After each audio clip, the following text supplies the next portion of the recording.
Hi guys, welcome back to another video. So this video is going to be how I made my new doll that is up for grabs in my shop creationnet.com. It is a first one out of the Halloween collection, so I plan to have 2 more dolls for the Halloween collection, but I'll talk about more of them in my vlog and hopefully I get them done in time. I don't know that I will, but I mean every time's Halloween time, right? So this one is a bone bat. I'll give you a little look. This is what it looks like all covered up, so you can't really tell. He's got a realistic back, so no bones on the back, but when you open him up on the front, he's got a bone structure. So I have done the bone structure for the wings. These are of course posable as well. These are little posable, gently posable. This is the other wing for the bone structure. I just basically followed the armature that's inside these wings. He's got the skull color for the face, and underneath we have a bone structure that I have needle felted, and we've got a little bone structure on the feet as well. So this is a little bat, flying fox bone bat, and yeah, if you want to know how I made him, then stay tuned. Okay, so I'm starting off by painting some resin pieces that I have cast in resin. I originally sculpted these out of monster clay, which is like a wax-based clay. And if you're interested to know a little bit more about monster clay, then you can check out my monster clay video. I'll try and link it below, but I always forget to link things. And I have cast it in easy cast resin, which is like a 2-minute curing resin, and it's kind of like a plastic if you don't know. I also have a video about resins if you don't know too much about it.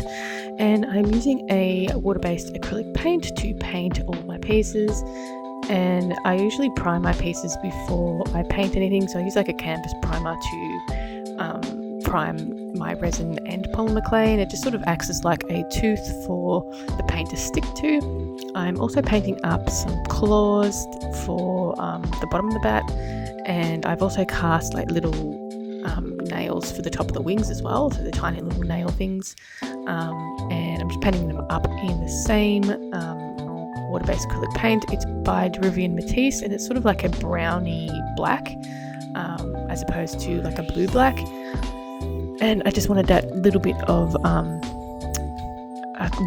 warmth to it, I guess. And you don't have to be too careful painting these ones because I'm going to be applying faux fur over the top of the head, and I just decided to paint the whole head black because the fur that I was going to be using, I was going to originally do the face full brown, and I decided to change it at the end. I'm painting in some eyes, and I'm painting these ones because they're quite dark, so you kind of can achieve the same sort of effect using some gloss as opposed to casting glass capuchons inside of the eyes. So when I sculpted this, I sculpted it with glass capuchons that I could cast in resin, so I could have a more realistic look. It also creates like a smooth surface as well when you're casting.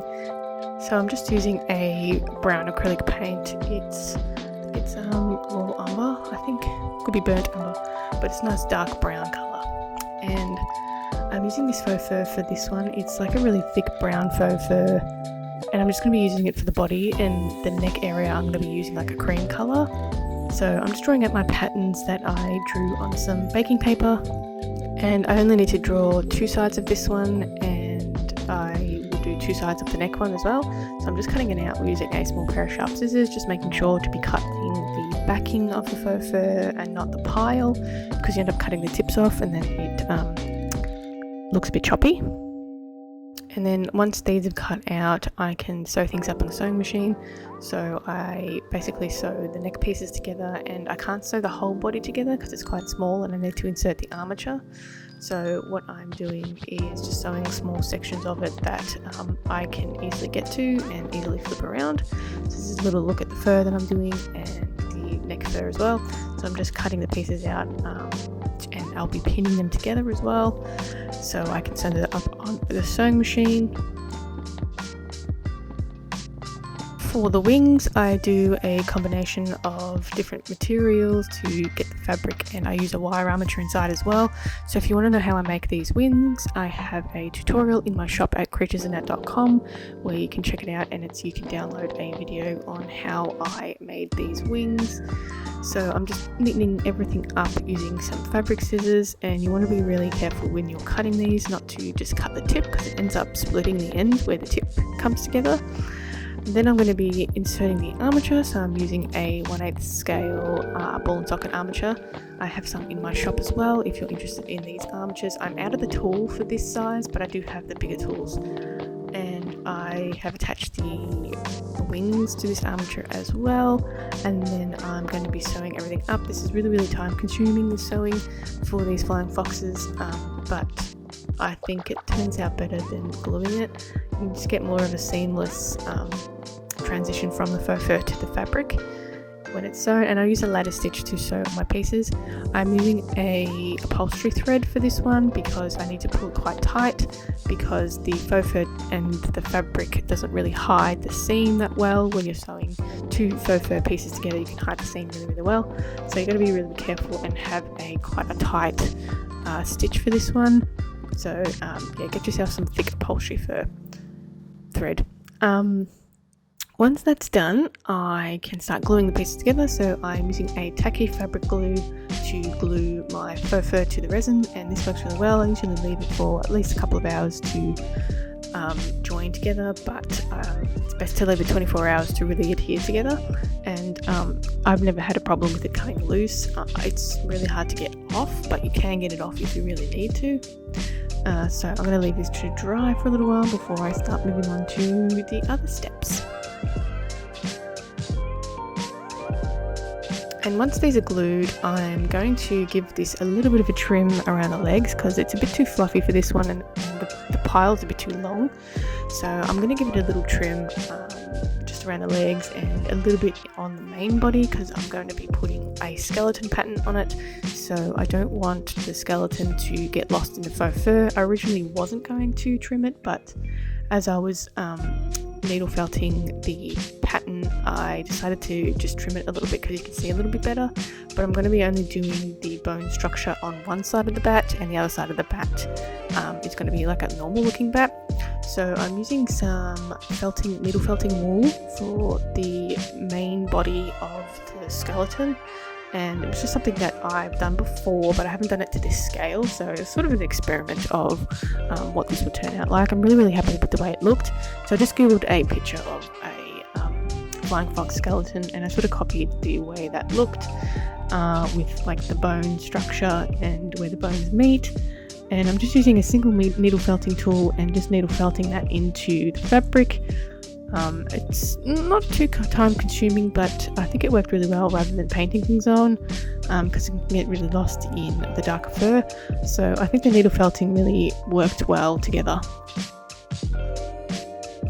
And I didn't want to make the bone structure too overly complicated, so I sort of simplified it a little bit to make sure that it's not like the details. You're not going to see too many details with needle felting anyway, so I didn't want to try and overcomplicate things. So I just did 2 bones for the legs, I did a hip joint, and I did like little circles for the spine, and just like a little rib cage as well. And then I did a little bit more thinner work on the bone structure in the wings, but for that one I painted it, but stay tuned for that little bit. So I have one more flying fox left in my shop. This one will be available, but I'll talk about that more at the end of the video.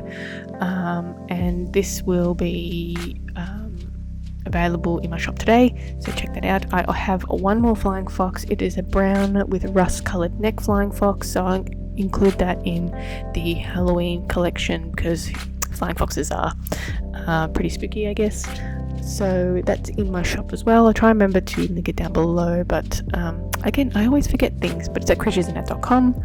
And I'll be releasing a couple more dolls once I finish them. One is a raccoon and one is a cat, but I'll talk about that more in my vlogs as well, and when they get released I'll do videos for that on my YouTube and also my TikTok.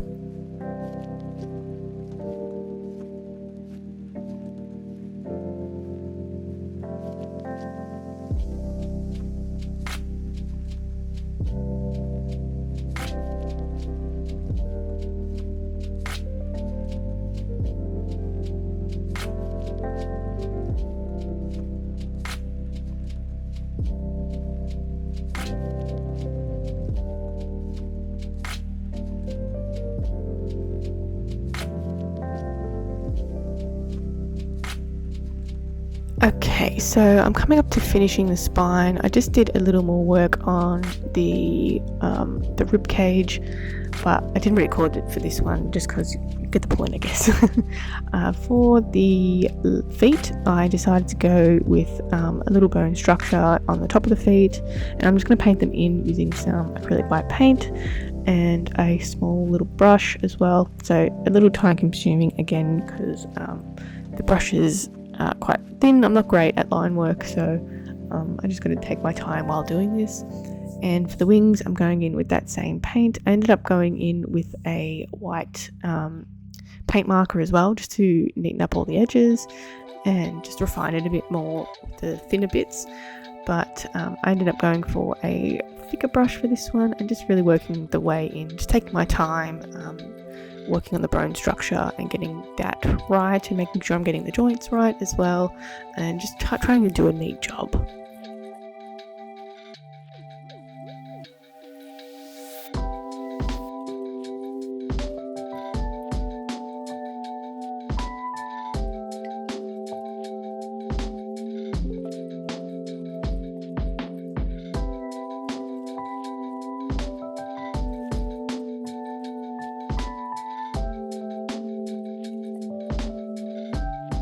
So for the face, I did end up changing the face to white to be like a skull, and I did a little bit of highlighting around the eyes, making them a bit more wider with the black paint, and I did a little bit of bone structure paint for the nose, just making it a bit more peaked at the top to look like a nose hollow, and I added a little bit of detailing with a fabric marker just to create some lines on the skull work as well. I did leave a little bit of brown around. So that's pretty much it. This guy is available in my shop at creaturesandthat.com. As always with all my dolls, all my work, payment plans are welcome. So just shoot me a message if you want to know how they work, and I'm really flexible with them. So just shoot me a message at creaturesandthat.com. That's where my shop is as well. Thanks to my patrons for supporting me. I really appreciate it. I have a new video coming up soon, and check that out. And you can also find me on TikTok, Instagram, and Facebook at Creatures and That. And I'll catch you in the next one. Bye.